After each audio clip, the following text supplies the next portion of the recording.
Good day everyone. Today I will show you on how to install Windows 2019 and Windows 10 in Oracle VirtualBox, together with the installation of Active Directory and how to set up a server domain controller. But before this, you need to follow some requirements before start. First, download and install VirtualBox from the official website.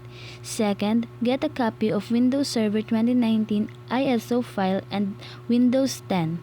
Third, a PC or laptop with hardware virtualization support. To begin, launch VirtualBox and select New. Next, assign a name to your virtual machine.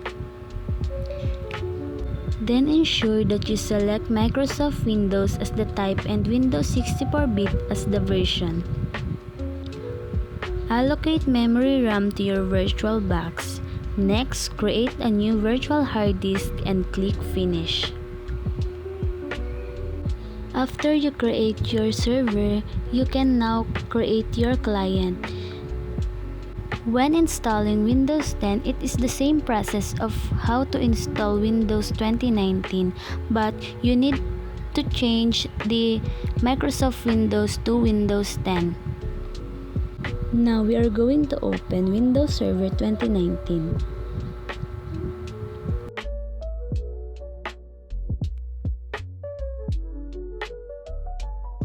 Now you're going to select English language to install and click Next, then Install Now. When the setup starting is okay, now you will click Windows Server 2019 Data Center and click Next. As you can see, it has important notice. You can tick the box and click Next. Click Install Windows Only Advanced and Next. After this, your Windows will be installed. You will wait for a few minutes before it's done. When Windows installation is done, you need to restart Windows to continue. Click Restart Now. After restarting, you will fill what's needed. Type a password for the built-in administrator and click Finish. After that, it will open a new Windows.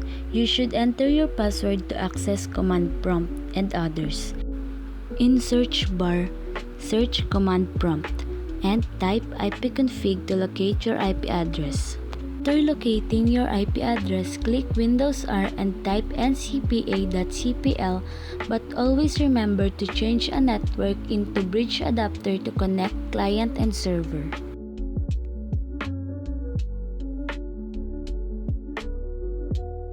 As you can see in the screen, it has Ethernet. Now, right-click and choose Properties. Next is the Ethernet protocol, then click Properties. Instead of option 1, click option 2 and enter the IP address of your PC. Click Subnet Mask and enter. Click Validate Setting upon exit and click OK. Then close the tab. In Server Manager, click Add Roles and Feature, tick Skip Box and next choose Role Based and next now click Active Directory Domain and click Add Feature together with the file server resources. Then click Next and install.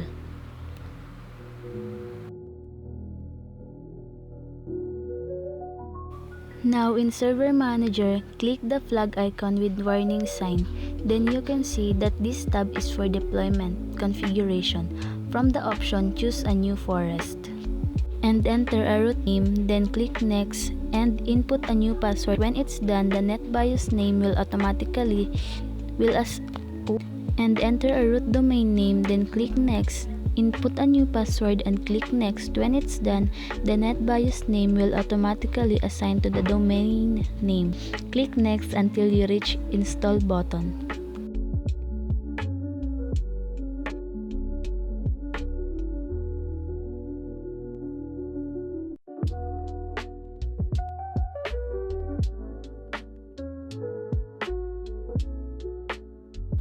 After installing, you can sign out and click Close.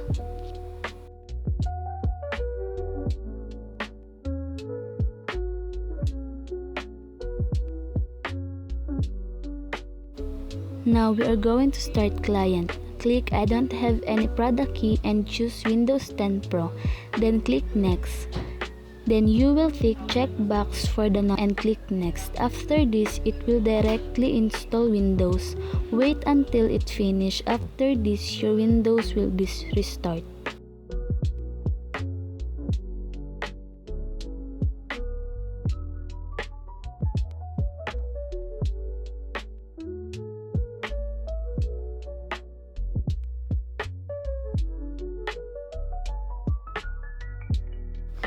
In this part, you will create client. Now you can see restarting is done. In search bar, search command prompt and type ipconfig to locate the IP address. Once it's done, click Windows R. In Ethernet, right-click to see properties. Choose the following IP address and in IP address box, type your IP address. Make sure to change the last digit of your IP address. Enter the subnet mask in preferred DNS server. Type the address of your server 2019 and click checkbox. Then click OK. After this, you will back to server and search command prompt. Now in server, we are going to create user. In tools, choose the user and computer. When you see your domain name, right-click, choose organization unit. After this, you will fill up what's needed and click next, then enter your password and click next.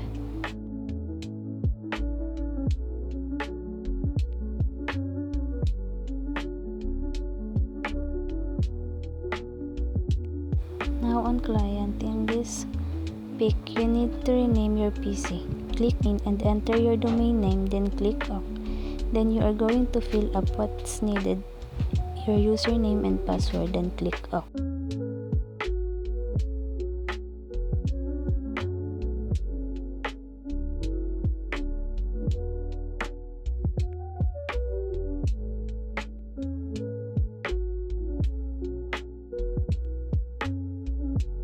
Next, we are going to create group policy to remove recycle bin.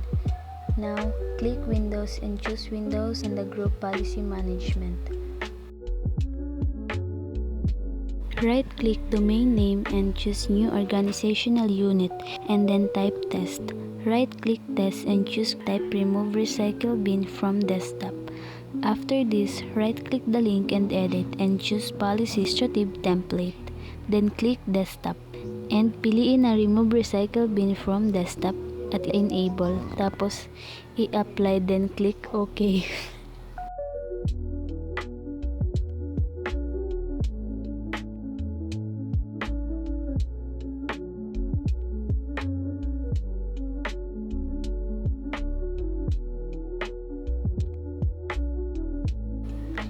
Pagtapos nito ay mag-sign out upang makita kung naalis na ang recycled bin sa desktop ng client.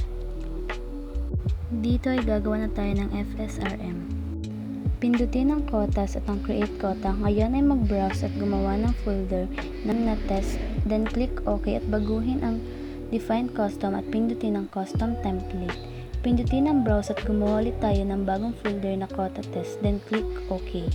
Create. After nyo i-click ang create quota at mag-browse ulit, pumunta sa local disk at hanapin ang folder na iyong ginawa. Okay, tapos pindutin natin ang define custom at ang custom template sa description. Maglagay tayo test at baguhin natin ng space limit gamit lamang ang 2GB and click OK and click create. Then in box type text and click ulit ang OK. Next is pumunta tayo sa file screen and management at pindutin ang file screen template. Pindutin ang create, lagay tayo ng group name, then mag-add ng include and exclude file at i-add natin. Then click OK, tapos pumunta ulit sa file screen, right click and create file screen, tapos mag-browse ulit at gumawa ng bagong folder na test file. And pindutin lamang ulit ang define custom at ang custom template, then click text and OK, then create. Now, maglagay tayo ng test, then click OK and create. At this moment, malalaman na natin kung makakapag-save tayo or hindi ng